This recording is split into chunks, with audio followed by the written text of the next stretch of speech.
बिस्मिल्लाहिर्रहमानिर्रहीम। अस्सलाम वालेकुम वरहमतुल्लाहि वबरकातुहू। उम्मीद है सब साथी खैरियत से होंगे। अल्लाह आप सबको सलामत रखे।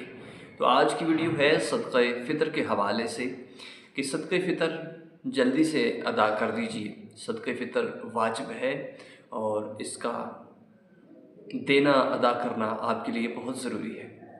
प्यारे साथियों, आप रोज़े रख रहे हैं या नहीं रख रहे, किसी मर्ज़ के अंदर मुब्तला है, तो फिर भी आपके लिए वाजिब है, आपके ऊपर लाजिम है कि आप नमाज ईद से पहले पहले सदक़े फ़ितर अदा करें।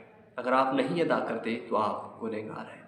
बेहतरीन और अफजल अमल यही है कि आप सदक़े फ़ितर चंद दिन ईद से पहले ही अदा कर दें, ताकि जो आपके मोहल्ले के, आपके गाँव के गरीब और मुस्तहिक लोग हैं, वो भी ईद की खुशियों के अंदर शामिल हो सके। घर के जितने भी अफराद हैं, बेशक ईद से चंद मिनट पहले कोई मेहमान आया या फिर बच्चे की पैदाइश हुई, उसके लिए भी लाजम है कि सदक़े फ़ितर उसका भी अदा किया जाए।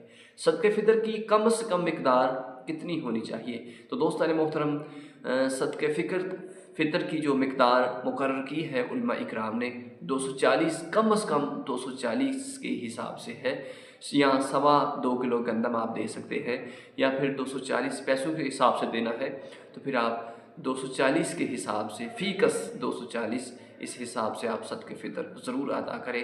सदक़े फ़ितर अदा करना आपके लिए बहुत ज़रूरी है, तो आप ज़रूर इसको टाइम से अदा करें ताकि ज़्यादा खुशियाँ और ज़्यादा आपको अल्लाह की तरफ से अजर व सवाब दिया जाए। तो कुरान पाक के अंदर भी अल्लाह रब्बुल इज़्ज़त ने इरशाद फरमाया कि हाँ, अगर ज़्यादा अदा करोगे, ज़्यादा दोगे तो आपको ज़्यादा अजर व सवाब दिया जाएगा।